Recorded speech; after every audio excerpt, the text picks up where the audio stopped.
Hello, everybody, and welcome to Modernism in San Diego. So for Design Week, I've been asked to give a presentation about San Diego modernism. Why don't we just go ahead and get started? San Diego is not really actually known for modernism, certainly not like Los Angeles or Palm Springs would be anyway, which is kind of strange because it really is a modernist city fundamentally. I mean, if you look at this building or at this picture here of downtown from the foot of Broadway, you can see downtown San Diego in 1947.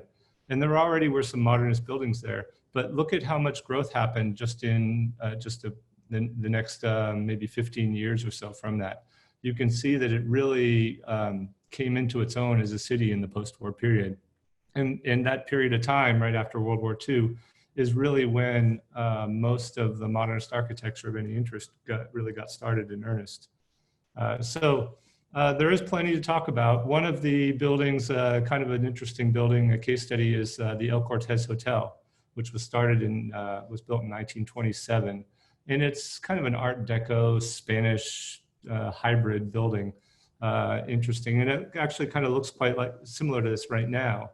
But it went through a time, as many people know, as there were kind of modernist additions to it. So the Sky Room at the very top was added in 1940, but then the Starlight Room with that swooping roof there, and it was in 54. And then the glass elevator, which was the very first of its kind in the country, was put in place in 1959, along with the Travelator, which was also a first, which was basically a moving walkway. Kind of like what you see in airports and things like that today. But the first one was here in San Diego, and that glass elevator was the first. So after that, there are a few others went up in places like the Ili Kai and Waikiki and the Fairmont in San Francisco.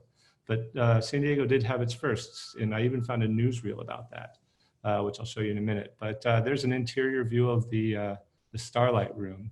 Quite a swanky place to spend a special occasion at the time. So anyway, let's see what they had to say about it in about 1959.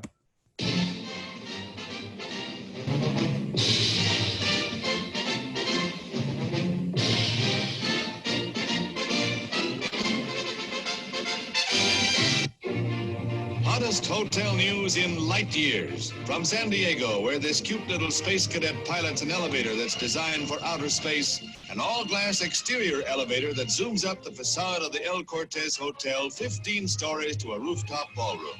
And what a ride it is, affording a magnificent panorama of the city. A hydraulic ram 175 feet long supports the transparent cage, which can safely carry 5 times its permitted load of 16 passengers. Its solid structure and vibration-free ride ease the qualms of the nervous ones. The elevator of the future, out of this world. So I imagine that was quite an experience to ride the first time. But before that, I mean, San Diego has always been actually a hotbed of modernism. Some of the earliest modernists in the United States actually either got started here or came to San Diego at some point in their career. Louis Sullivan did not. However, he's kind of known as the father of modernism in many respects. He's the one who coins that term, form follows function. And a lot of very well-known architects started under him. Chicago really became kind of a city of skyscrapers under his tutelage, and he pretty much didn't quite invent the skyscraper, but he certainly perfected it in many ways. So you can see architects like Frank Lloyd Wright and Irving Gill, that we're going to talk about later, really worked under him and learned a lot from him. And he was also kind of featured in the Fountainhead, which is probably the most famous book about architects and architecture. So Auditorium building, you can see how much the style changed from this sort of neoclassical style in 1889 to this department store in just 10 years later. You can see how modernism, even before the turn of the 20th century, had really started to take form. And then, of course, Frank Lloyd Wright, who worked for him, worked for Adler and Sullivan until he was fired for designing commissions. I think he also took out some loans from Sullivan and never paid him back. But anyway, Frank Lloyd Wright, also, of course, kind of the feature character of the Fountainhead under the pseudonym of Howard Rourke. he had a major influence in San Diego as well. This was his home and studio in Chicago. This is one of the buildings. This is kind of from the prairie style that he did. This is Taliesin, of course, in Wisconsin. Then he started getting a little more daring. You can see sort of the evolution of the prairie style, and with Falling Water, which is probably one of the most famous house. And then he did kind of a, he kept with the cantilever theme, even in Los Angeles. In Southern California, there are several others that he did like that. And he got progressively more modern, using new techniques and new materials as he went on.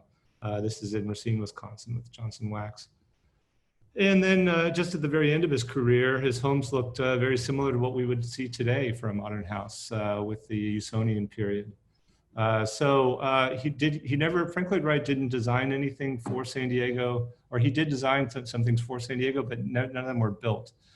This was supposed to be in what's now the Gaslamp Quarter. It was a cinema in 1905. I think he did a couple of other structures. He also lived in La Jolla for a while.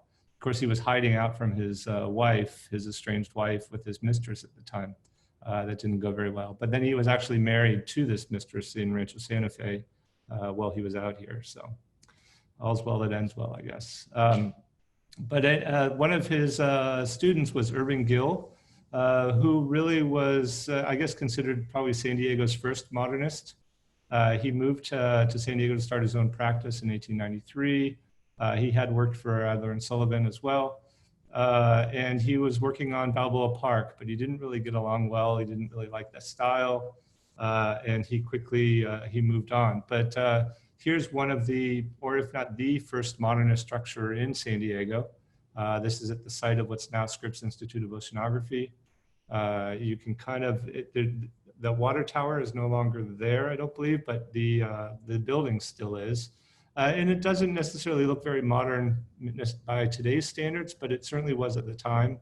You can still see the simple lines. And actually, if you go inside, there's a glassed-in atrium in there, which is quite nice. The more you look at it, the more modern it feels. It's an interesting building. It's a beautiful little building. And it's right on the edge of the ocean still. There's several other buildings in La Jolla. There's a cluster of them around the museum. The Women's Club is one. Not only was the style modern, but the way to build them. So he pioneered this technique of tilt-up concrete. So he would pour the concrete walls on the ground and then tilt them back up. And we'll see other architects who adopted that technique about the same time. There's another cluster of Irving Gill homes in Bankers Hill. You can see right around the Spruce Street Bridge area. If you cross the bridge to the west side of it, you'll see a whole cluster there. There's probably 4 or 5 that are easily visible, and it's a nice area to walk around. This is probably one of Gill's most famous homes, if not the most famous. It was demolished in 1970, and it's at least partly responsible for starting kind of the modern architectural preservation movement, because there was such an outcry when this home was demolished that people started putting advocacy and laws in place to try to preserve some of these buildings. Frank Lloyd Wright's 2 sons also spent a lot of time in San Diego. They came out for Balboa Park as well. This was a huge national project at the time. And so it got a lot of attention from architects around the country. Frank Lloyd Wright Jr., aka Lloyd Wright, he stayed in San Diego for a while, but it was too small a town for him. So he quickly moved up to LA and established his practice there. John Lloyd Wright stayed in San Diego for most of his career and settled in Del Mar, and he did some modest projects there. So this is a Lloyd Wright project.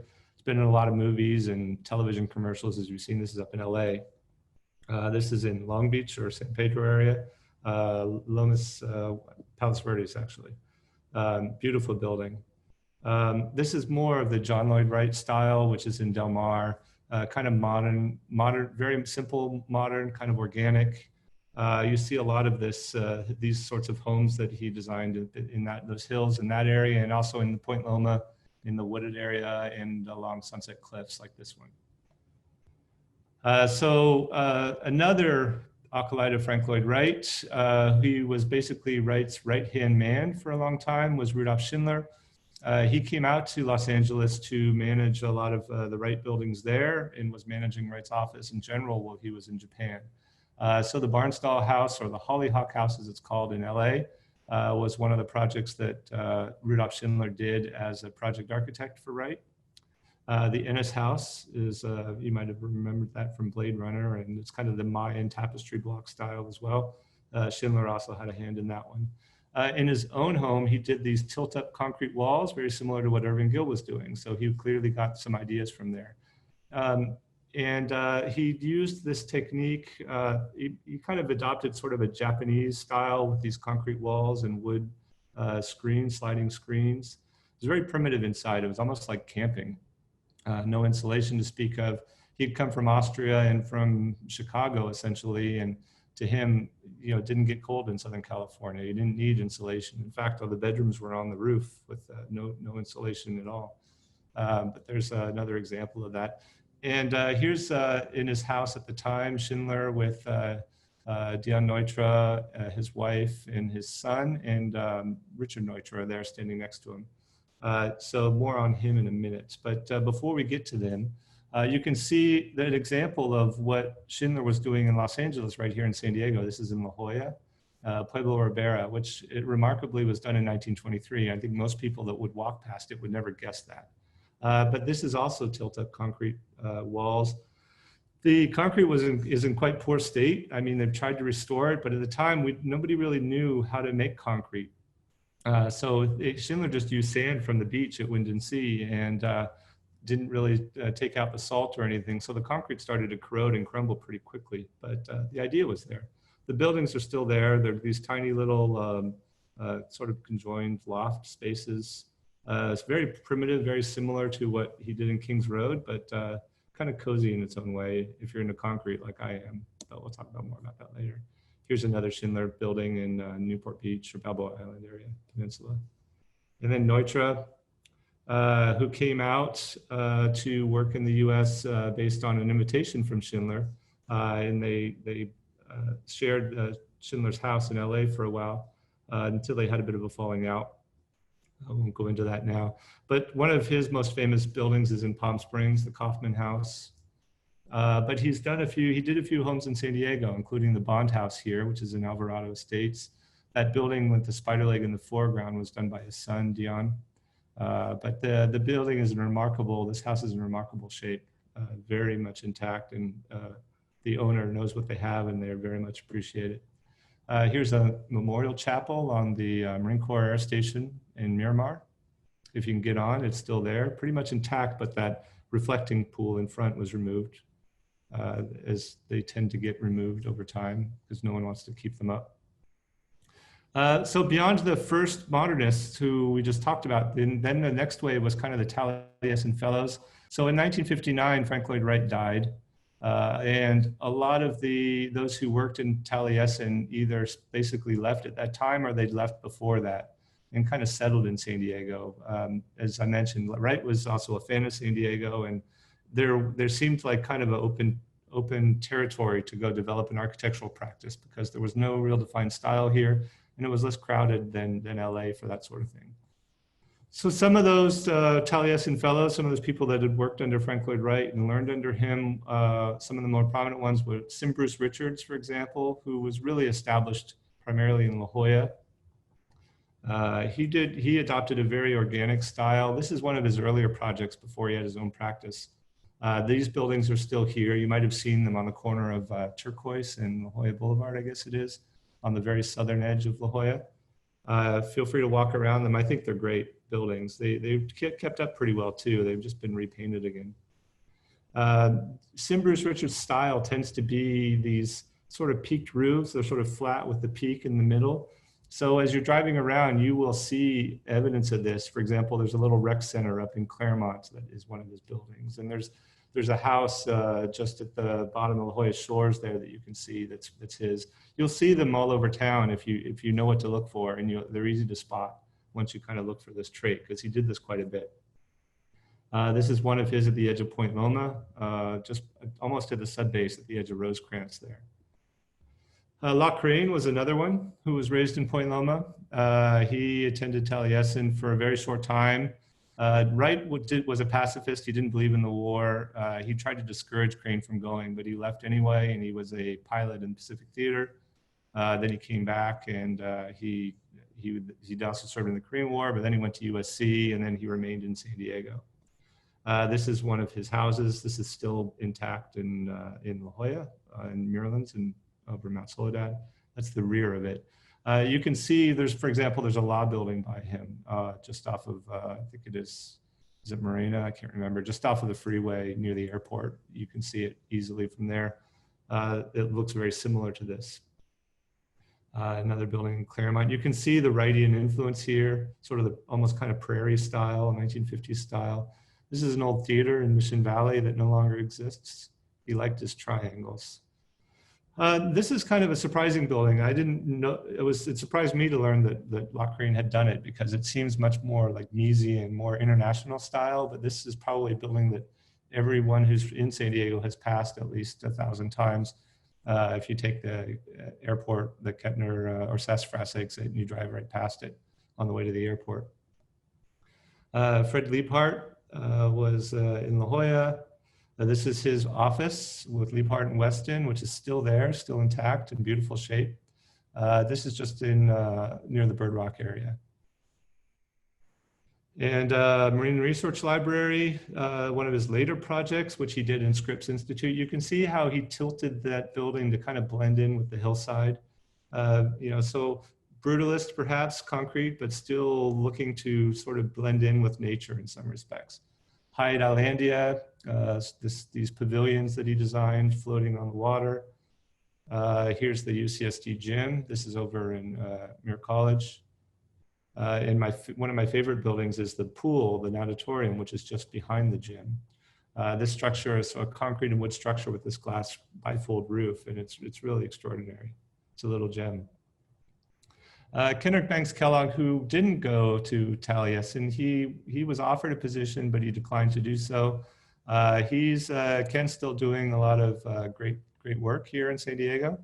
But his style, even though I kind of lump him in with the Taliesin team, because his style is very similar to that. For example, this is the Babcock House, this little bachelor pad that he did at the end of Mission Bay.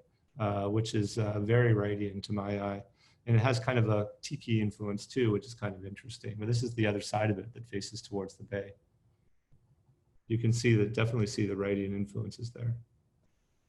And then he did a lot of organic stuff. Anybody remembers a lot of chart house restaurants? There are very few of them left that look like this, but this was a common style for those restaurants, and Kellogg designed these. This one is in La Jolla Farms area. You might have seen this one too, the Lotus House.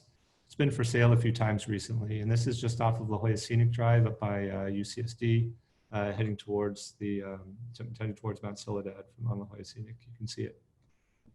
But beyond the sort of the Wrightian organic vision that we saw, you start to see other interpretations of that. So Lloyd Rocco is probably the father of San Diego's post-war modernist period. One of the more well-known architects. He had international recognition.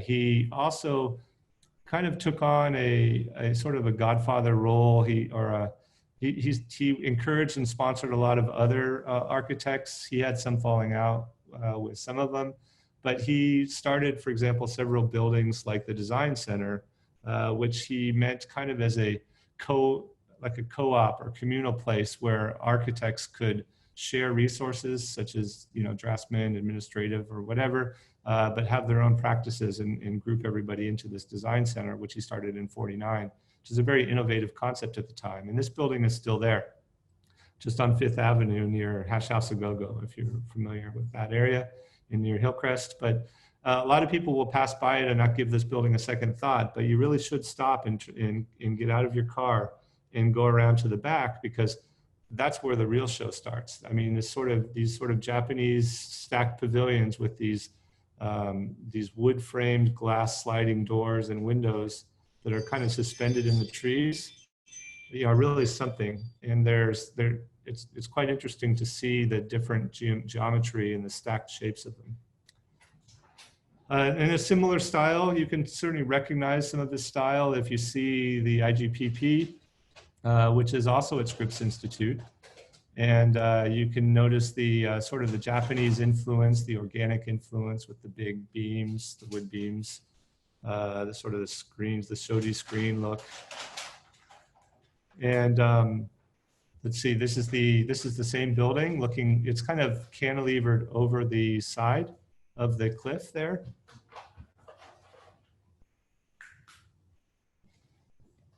And this is again the same building. And you can see you have quite a view from there. And one of the things that's kind of fun about this, there's a little secret terrace out on the outside of it. So there's the bench, which I probably shouldn't tell everybody because I don't want a lot of people to know about it, but I guess that's too late. So anyway, you can go take a look out there. It's open to the public. The building inside is not, but you can go walk around on the terrace on the outside of it if you're not afraid of heights and don't get vertigo, because you're literally right over the cliff at that point. And then Homer Delawy. So he worked with Rocco at the time. He was heavily influenced by the Arts and Architecture case study program that I'll talk about a bit later. He ended up having a falling out with Rocco and took a lot of his employees with him in '61. But he did a lot of, this is classic mid-century modern. This is the kind of thing you think of a lot of times, sort of case study style, like almost like Craig Elwood or something like that, with a post and beam, glass infill, really classic, nice stuff. He did a series of homes in Mission Hills. This is the first one, called the Boxcar, because of its kind of boxy shape and not a lot of windows there. He did quite a few others. I mean, this style, which very much looks like sort of the case study, like these could have been case study homes, but they weren't. But kind of a classic modernist style that I really appreciate. There is one that's really nice, intact. This is in Coronado, right next to the golf course there at Glorieta Bay. And then Grossman, Greta Grossman was a very well-known designer, primarily for her furniture, but she also was an architect, and she did design some homes. And in fact, she moved to Leucadia in 1966 when she kind of went into retirement.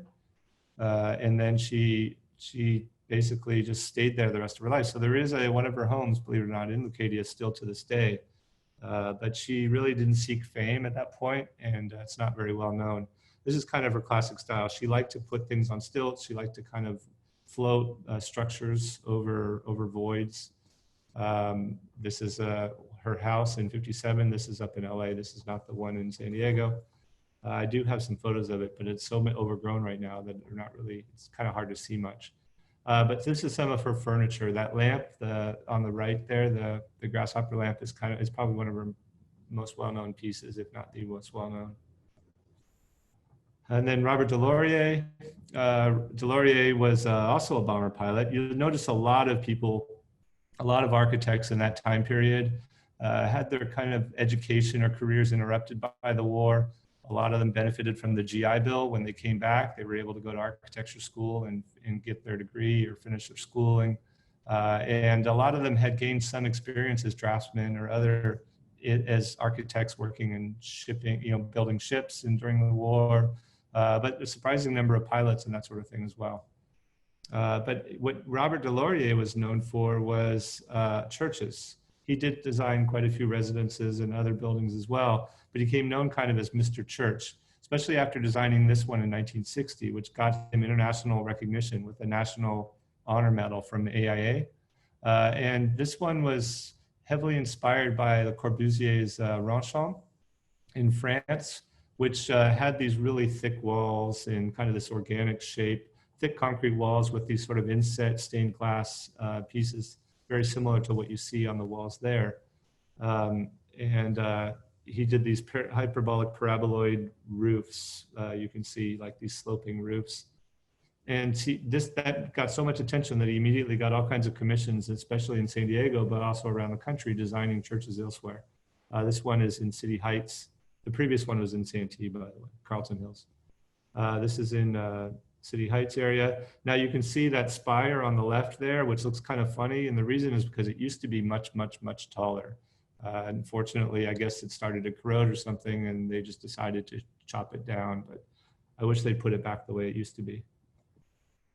Calvary Baptist is another one you probably have seen. This is in Claremont, or Linda Vista rather. And this is heavily inspired by Felix Candela, by a restaurant that he did there. And Felix Candela kind of had pioneered the use of this thin shell concrete. And Robert Laurier decided that seemed interesting. And he was already into these sort of paraboloid shapes.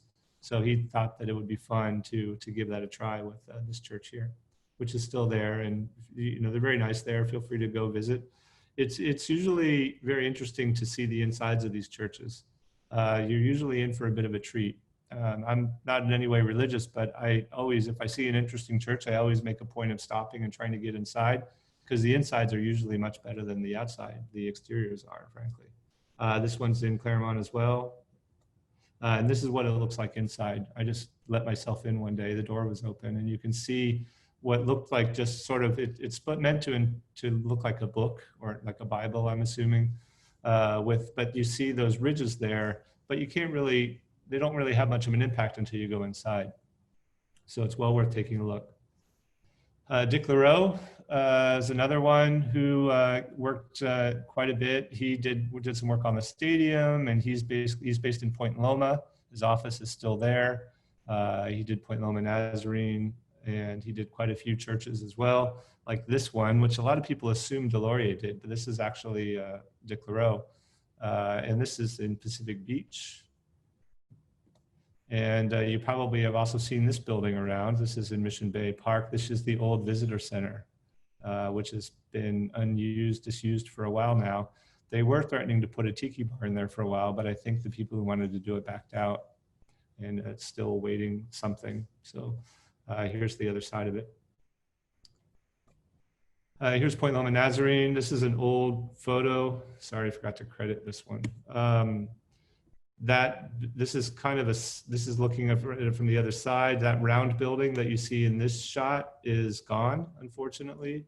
That was lecture space, but now you've got that building next to it, which is it Carrier Johnson? I forgot, but anyway, my bad.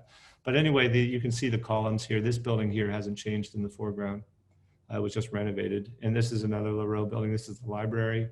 There is a lot of modernism in Point Loma Nazarene University. If you want to take a walk around there, it's a beautiful campus on the cliffs overlooking the ocean.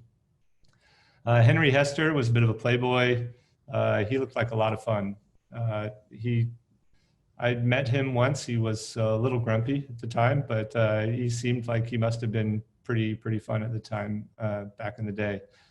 Plus he had this thing for sports cars, so he can't be all bad in my book.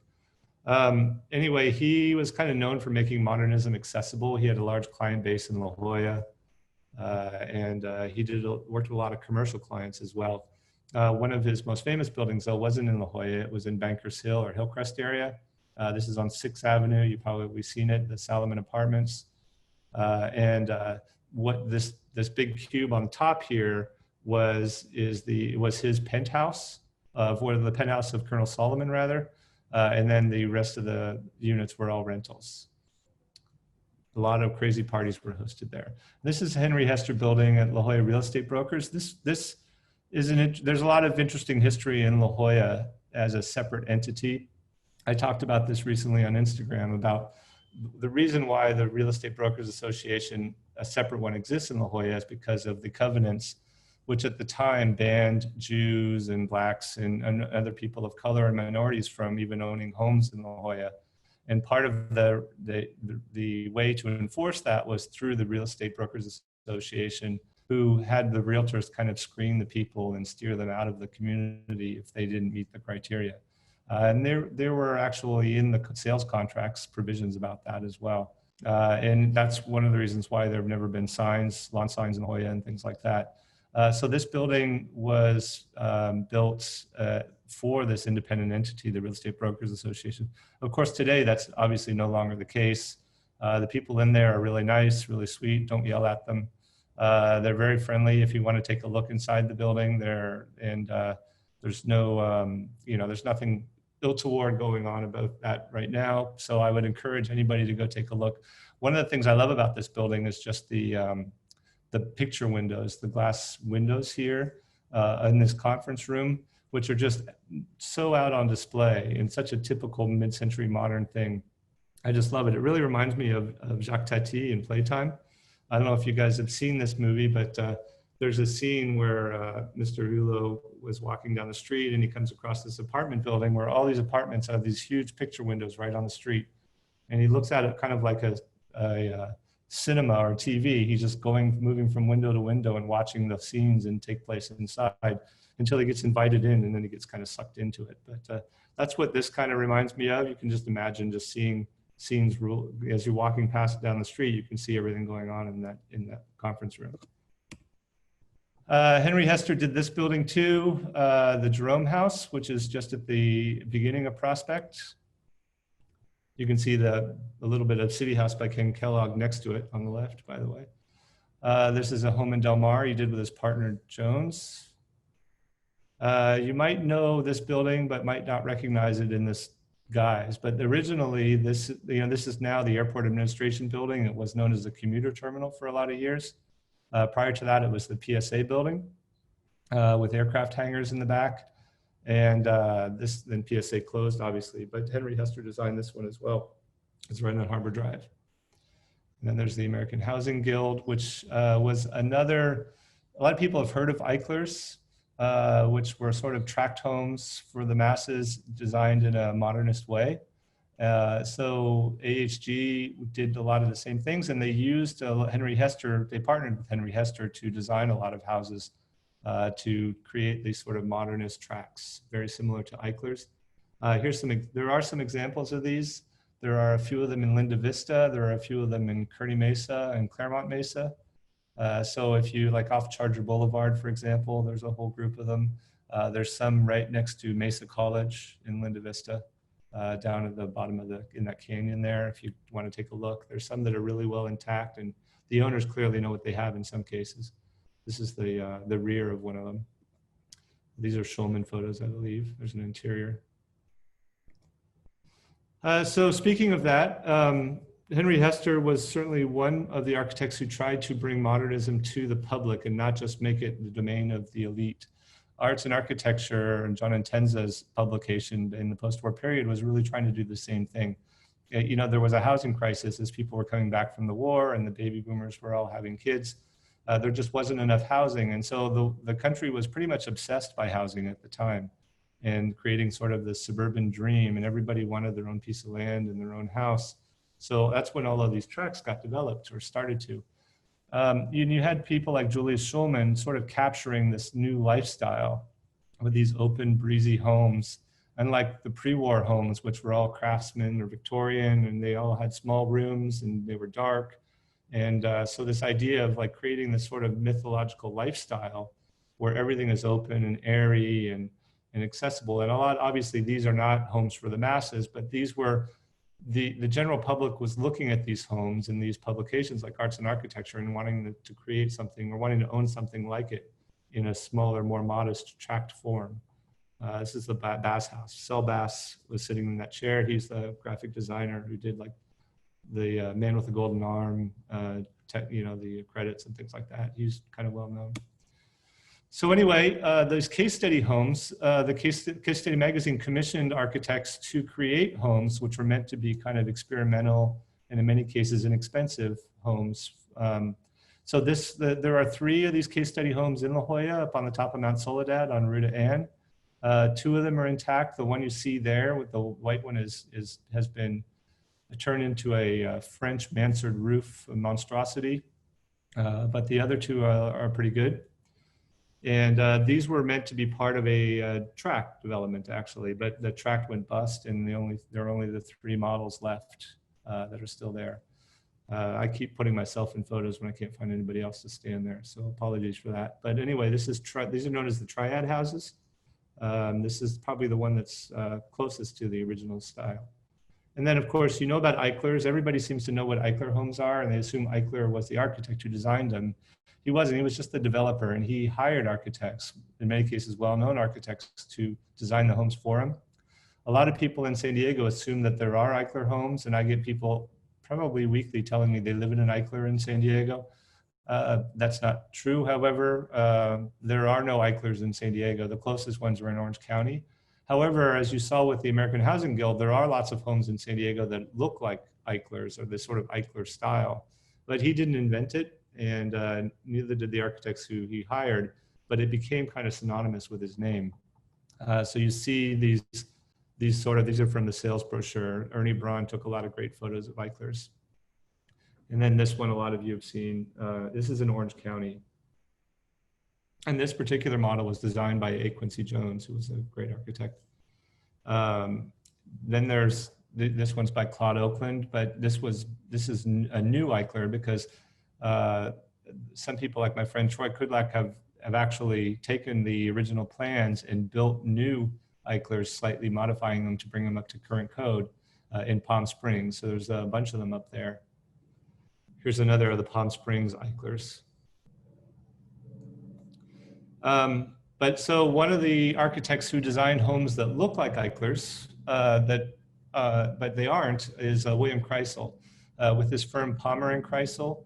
So at one time, Kreisel was based in Los Angeles, and he did a lot of work there. He also kind of helped pioneer establishing Palm Springs as a modernist development, teaming up with the development team of the Alexanders.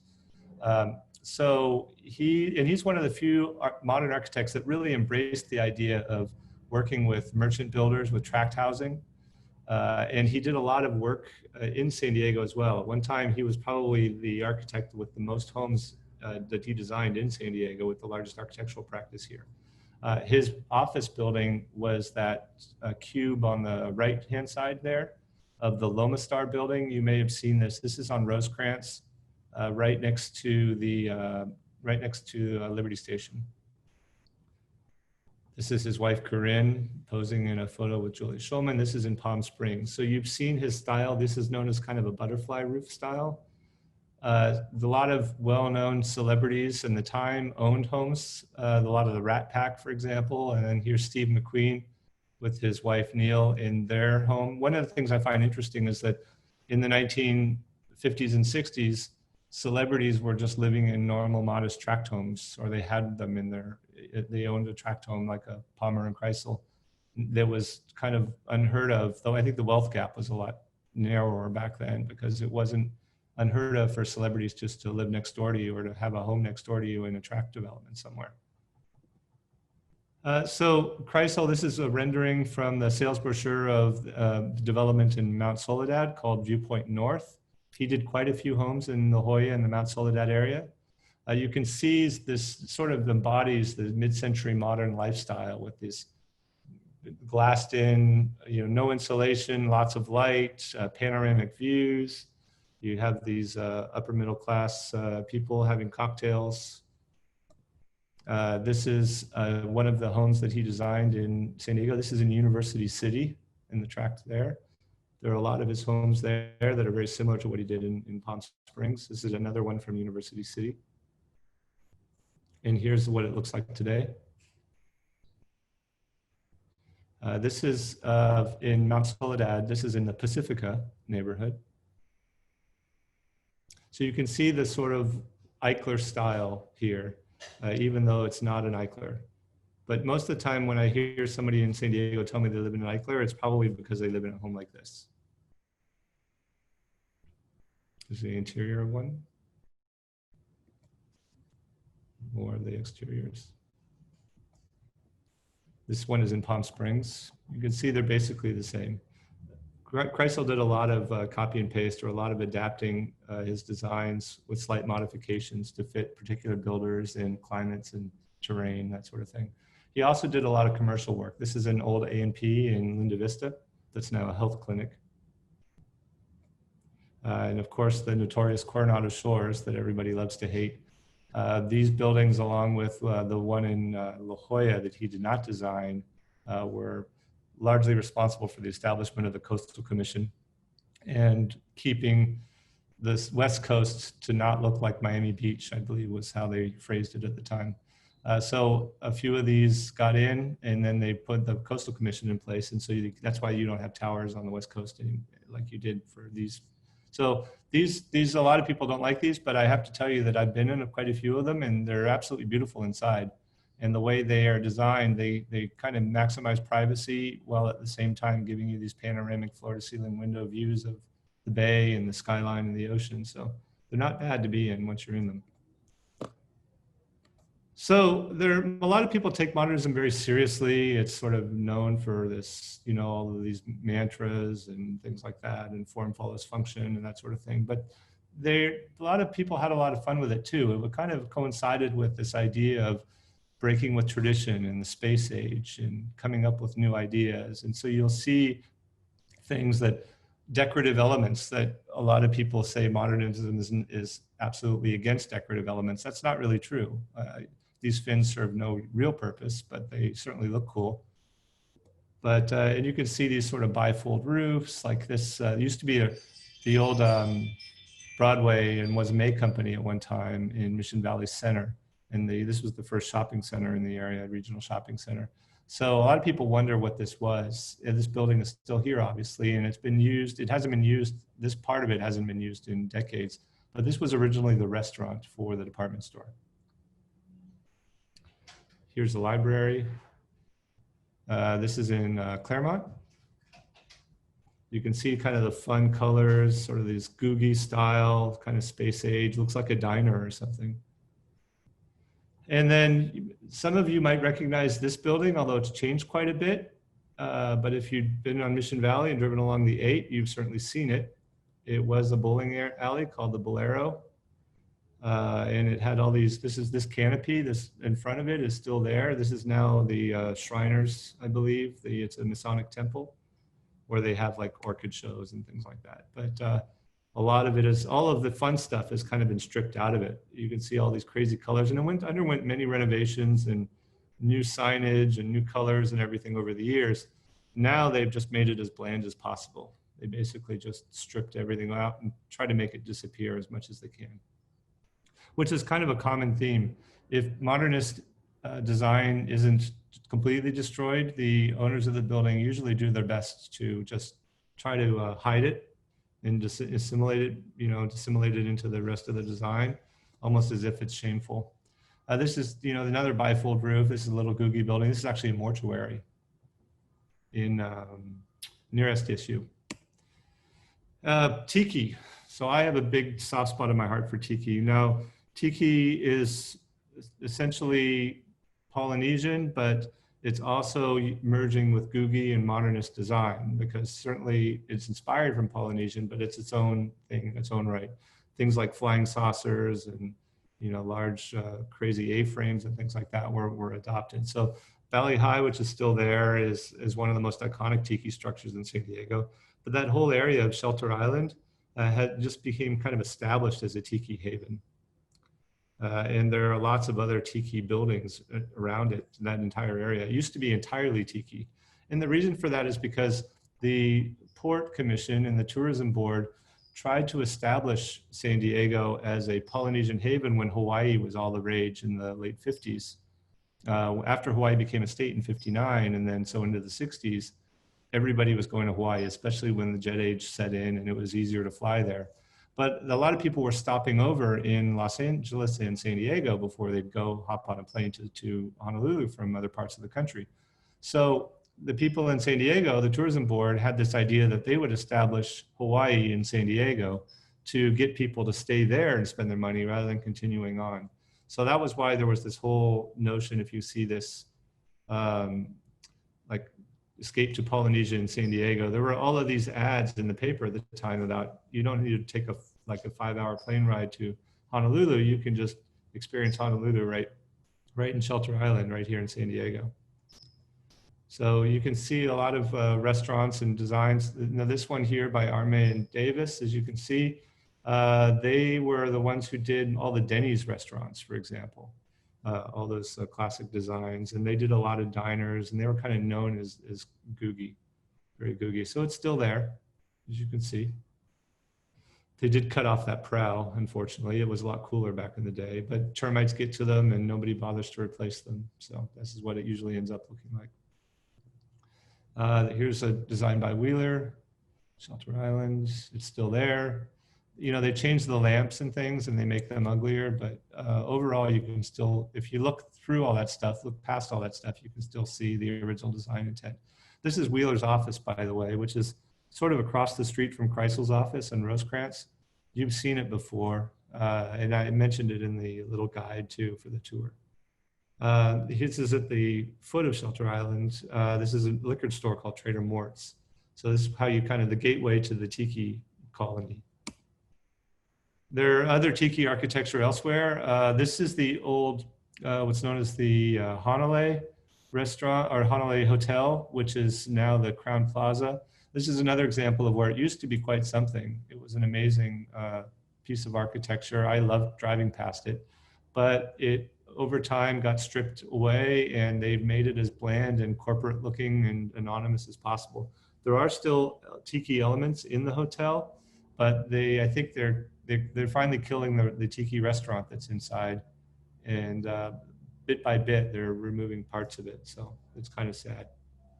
There are Tiki apartment complexes throughout the city as well. You can see a few in Pacific Beach and Ocean Beach. This one is in Loma Portal in Point Loma.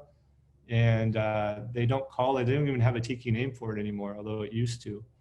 But one of the things I love about it is the main guest pavilion there, sort of the entertainment pavilion in the middle of it is this enormous A-frame. And it even has a sliding door when the pool comes right into the inside of it. So you can imagine the kind of crazy parties that probably took place there in the 60s. And even tract homes got into the act. There were plenty of Tiki-themed tract homes. These are in Kearny Mesa or Claremont area. You can see sort of the faux bamboo there and the prow over the garage. So there are some architects that kind of embraced this too. I mentioned Armand Davis, who did the Denny's Diners and did some of the stuff, the Tiki architecture there. Russell Forrester, who was a very serious architect. He studied in Chicago under Chermayeff and adopted a very international steel and glass rectilinear style. But he also kind of embraced, he got the contract to design the Jack in the Box restaurants. So this was his own home. This was later on, but you can kind of see his style evolving, a little more organic, but still very rectilinear, but with bold colors. And he was an artist too, and he left architecture to become an artist full time. But you can see here, like 1951, this is the first Jack in the Box design. And he did these, and then he just went even more bold into the sort of boxy international style, but still fun at the same time. This is the second Jack in the Box iteration. And then the third one in the 60s.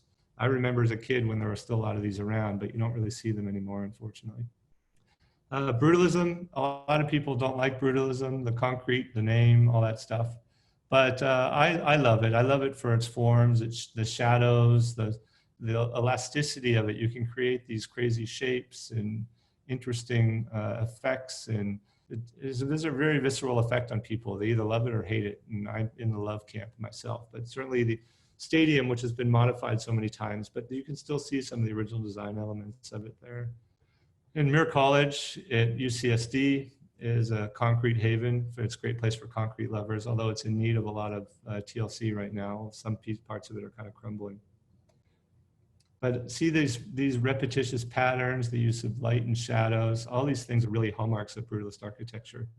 And you can see more of it here. This is on the old NOAA building. This was a federal Southwest Fisheries building on the cliff overlooking La Jolla. UCSD has taken this over and they're going to renovate it and do something else with it. There's another shot of it. The library is probably the most famous brutalist piece of architecture in the city. And probably second to the Salk Institute is probably the most famous building in San Diego. This is William Pereira who designed this. And the scale of it is just what's so fascinating about it. It's hard to capture in photos, but seeing it up close and personal, it's really something. And this is a medical library at UCSD. York building at UCSD. There's a lot of brutalism at UCSD. I'd highly recommend, if you only have one thing you want to do, if you want to do an architectural tour, just go up to La Jolla and UCSD. And especially around campus, you see so much great stuff in the older parts of the campus. This is the famous breezeway. Here's SOC. Everybody knows the SOC Institute with Kahn and Barragan. A lot of people don't know this one because you pretty much have to walk a ways to get to it. This is on Black's Beach. That kind of looks like a James Bond villain headquarters. Recently there's been some corrosion on the cliff and they have to repair the funicular, which you see on there on the right. But this was a beach house, which was just intended as a beach house for the larger house, which is on top of the cliff. The house originally designed for the top of the cliff has been replaced, but this is not. You can never get away with building this today, obviously. The Coastal Commission would never allow it, but it's grandfathered in. Dale Nagel designed it, by the way, for Sam Bell, who is the Bell Potato Chips founder. New Formalism is where you take modernism and it's very symmetrical. It's meant to inspire sort of like Greek architecture. It's usually white, there's usually columns, it's usually symmetrical. It's meant to be stately and kind of a classier version of modernism, perhaps. It's meant, you see a lot of banks and office buildings in this style. Here's William Kreisel designed this. A lot of people don't know this is still there, although it's been painted weird colors and it's kind of hard, and there's gates, security gates out front of it now, but it's still there. This is in Bankers Hill. Millard Sheets did design these banks and especially these murals, these mosaics that you see on so many of them.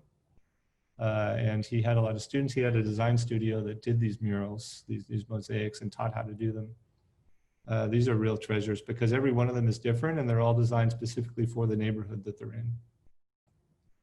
And everybody has seen this building, but very few people I know have ever actually bothered to stop and go inside, which is a shame because it's really worth it. It's quite extraordinary. It's one of these thin shell concrete structures and the ceiling just towers over you. And if you go in the afternoon, the golden light that comes through those windows is really, really incredible. It just streams in. It doesn't necessarily, you won't necessarily see the streaks like that. The only reason I got them is because I made a bunch of dust in the air so I could see the sunbeams, but I wouldn't recommend doing that. I don't think they'll appreciate it. Prospect Center with Ladd and Kelsey. A lot of people know this building. This was an old financial building right in Prospect in the heart of La Jolla, and it's just been turned into luxury condos. And then Edward Durrell Stone is kind of the father of new formalist architecture. He also is represented in San Diego with a few buildings, and namely this one, which is the Scripps Hospital. So a lot of people I know though say that they don't see much modernism in San Diego, and even a lot of the buildings I show them, they'll say that they haven't noticed them. Granted, I did a little bit of Photoshop on some of them to strip away some of the crap that had accumulated on them over the years, but frankly, a lot of it's still there. But why you don't see a lot of it is because of so many really poor renovation decisions. So this is a William Kreisel building. It's still there, but I challenge you to tell me where. You probably won't be able to guess, and we don't have much time, so I'll just tell you. This is at Rosecrans just before you jump on the freeway.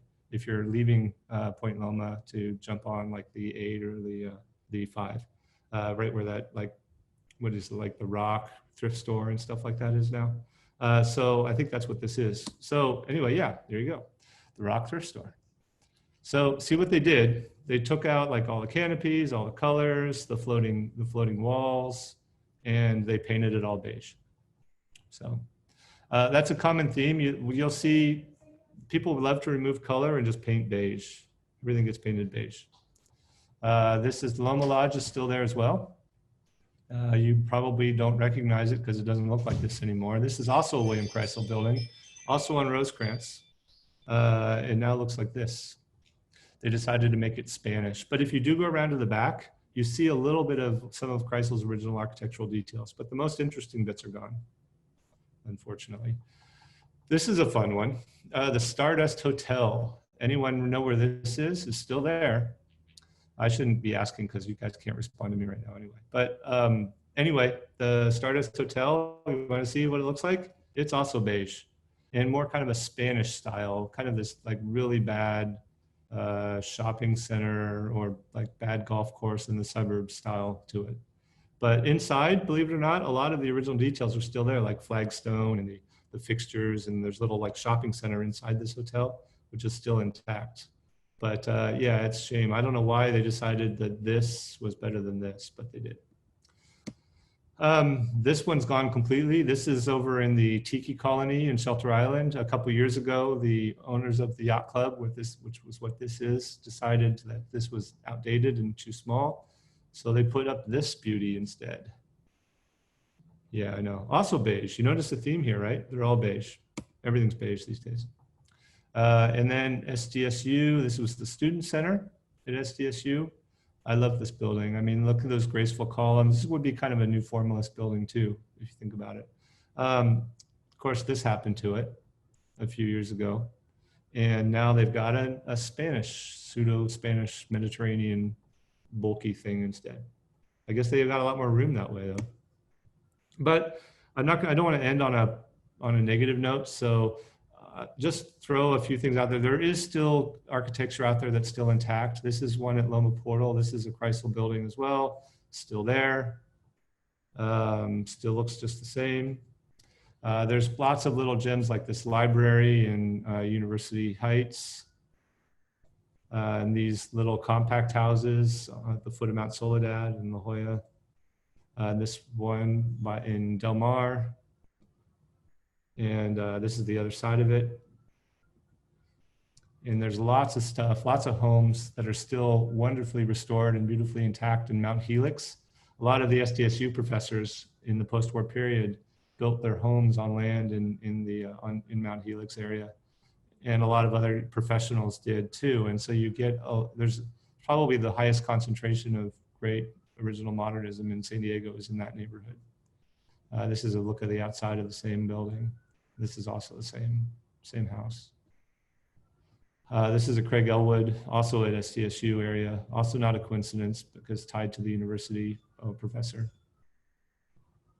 originally. And this was owned by Keith York at the time, who, by the way, I need to thank because he's done so much research into modern San Diego, and his website, Modern San Diego, is really a treasure trove if you're looking for sources. And I borrowed a lot of pictures from there, and I have also contributed a lot to his website. But I highly recommend you check it out. Keith is a treasure. So there he is, by the way, in his house. He no longer lives there, by the way. He sold it, and he lives in a Sim Bruce Richards house in Point Loma now, which is also amazing. But anyway, I still have a fondness for this one. So that's it. And I ended with 1 minute to spare. So there is a tour. I did put together like a little mini tour, like a driving tour that you're welcome to go to. And a lot of what I've mentioned here is covered in there, although certainly fewer.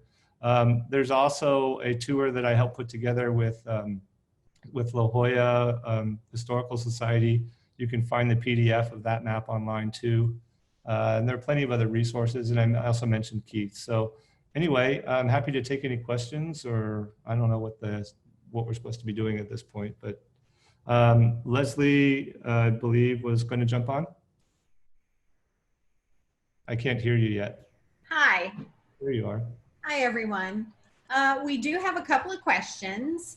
The first one seems kind of like the easiest one, or it's actually the second one, but I'll give it to you because I think it's the easiest one. What happened to the elevator outside of the El Cortez, if you happen to know? Well, they removed it. It was a very controversial decision. It kind of split a lot of preservationists at the time. So I don't even remember exactly when it was, but I want to say 10, 15 years ago, probably 10 years ago, somebody bought the El Cortez, and it had been sitting vacant and empty for many years before that, still with everything intact. But the owners of it decided to develop it into condos, and the new owners, and they decided that they would also restore it back to its 1920s version of the El Cortez rather than restoring it to the 1950s version of what the El Cortez was. So that entailed removing the starlight room, the glass room on the roof, and also the glass elevator. The Travelator, which is the moving walkway that connected the front of the building with another motel and conference center across the street from it that had been built in the 50s as well, had been removed in the 80s. So it was no longer a question of preserving that. But the glass elevator was taken down, and it was basically the whole building was brought back to the 1920s spec. And there were many people that decried that and thought that that was a shame, that they should have left the 50s version. I was one of those, surprise, surprise. But then there were others who thought that it should be restored back to the original 1920s version, and the 1920s version won.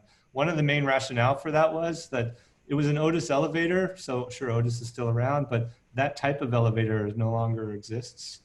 And finding parts for a 60-year-old elevator was going to be a challenge and expensive. You'd have to pretty much manufacture parts if ever it broke. And so it was a cost decision as well. And they figured the homeowners association wouldn't want to take on that level of responsibility and liability. So, gotcha.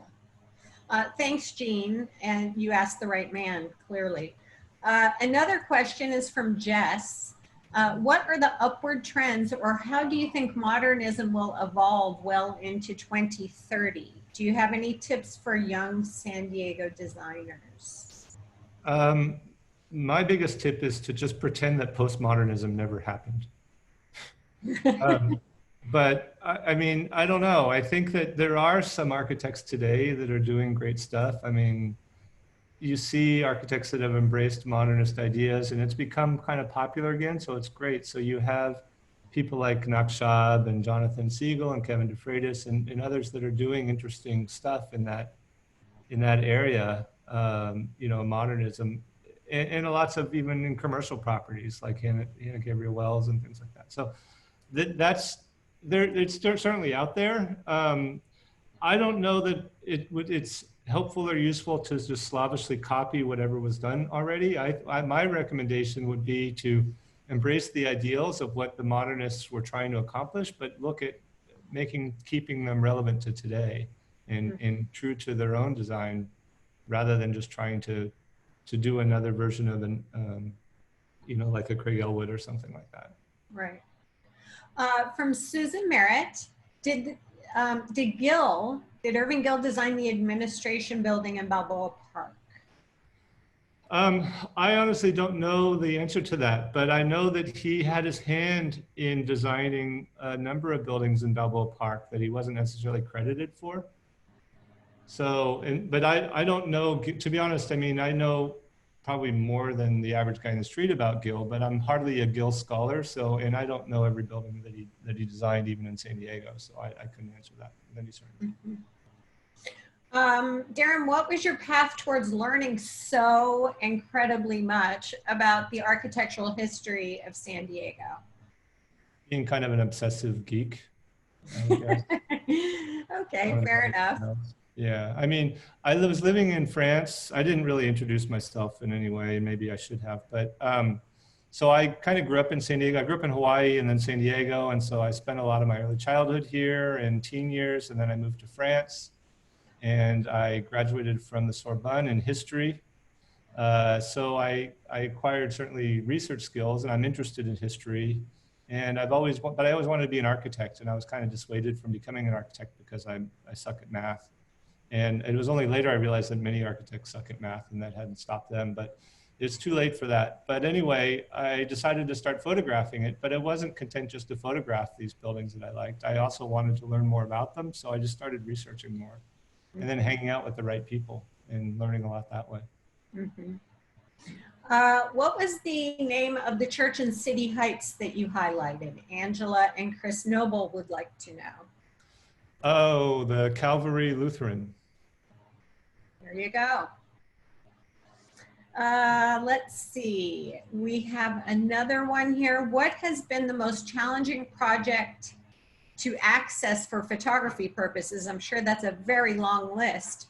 But what has been your most challenging project to research for historical background? A lot of the well-known architect stuff is easy to do because there's so much documentation about it, and there are archives and universities and things like that. So that's not too hard. The hardest stuff is the roadside architecture, kind of like the average. I showed a few of them, and if you notice, I didn't expand on who designed them or anything because I don't know. There was the one with the fins at the end, the Googie building, with the screen block wall. And I have no idea what that was. And I don't know that I'll ever find out who that was. But there are a lot of those sorts of things, a lot of diners, restaurants, even things like laundromats or strip malls that were designed by just young draftsmen. And sometimes they didn't even sign their work. And you'll never know who designed those. And researching who did is almost impossible. So from that perspective, from an architectural history perspective, there's plenty like that. As far as which buildings are difficult to access, private residences certainly as a rule are very difficult unless they're very generous and they let me in. Right. Which is, I'm lucky to have some notoriety, so I do get invited to photograph these homes sometimes, which is nice. But in public buildings, anything around a bank or a school, the security guards tend to frown upon. So I've done a lot of that while running. But up in LA, things are difficult because there's so much filming going on there that everybody, as soon as you whip out a tripod, they assume that you're filming for commercial purposes and they demand a permit of some kind. There's also a lot of hedges and high hedges around houses and things like that. Locally, the Salk Institute used to be super easy to photograph, but the Instagram era kind of ruined that for everybody. It's like, This is why we can't have nice things. Because all these people that really don't care about architecture or anything have discovered that it's a great place for a selfie. So as a result of that, even pre-COVID and everything, they had clamped down on allowing people in. And now you need to buy a guest permit and reserve in advance, and you're only allowed into the courtyard, and you can't stray within a certain area. And where I used to wander around that place all the time with a tripod, and I'd go into the labs or anything and nobody cared or said anything. Everybody, I'd eat at the cafeteria there, and that was all fine back a few years ago. And now it's completely verboten. So, last question. Before you answer it, I just want to remind everyone that there is a self-guided tour that Darren has created that's available on the event page. And the recording of this presentation will also be available on the San Diego Design Week website. And last question, and thanks to everyone. There's been profuse messages of thanks, so we just really appreciate your tuning in today. And the last question is from Chris. Are there any projects that feature the use of sea glass? I can think of Hubble. Yeah, I was going to say Hubble is the only one that comes to mind, to be honest. Right. And pretty much anything he's done has sea glass in it. Yeah, I don't know of any others, but there are lots of Hubble projects out. There's some in Mission Beach area. There are some up here in Mount Soledad. There's a lot in East County, Mount Helix. There's a Hubble sea glass in the Bruce Richards house that Keith York owns, I believe, in the entryway there. Oh, as well. So there are some, sure. Cool. Well, thanks again, everyone, for tuning in. And Darren, thank you so much. Thank you. And enjoy the rest of Design Week, everyone. Have a good weekend. Take care. Enjoy the tours. Thanks. Bye-bye.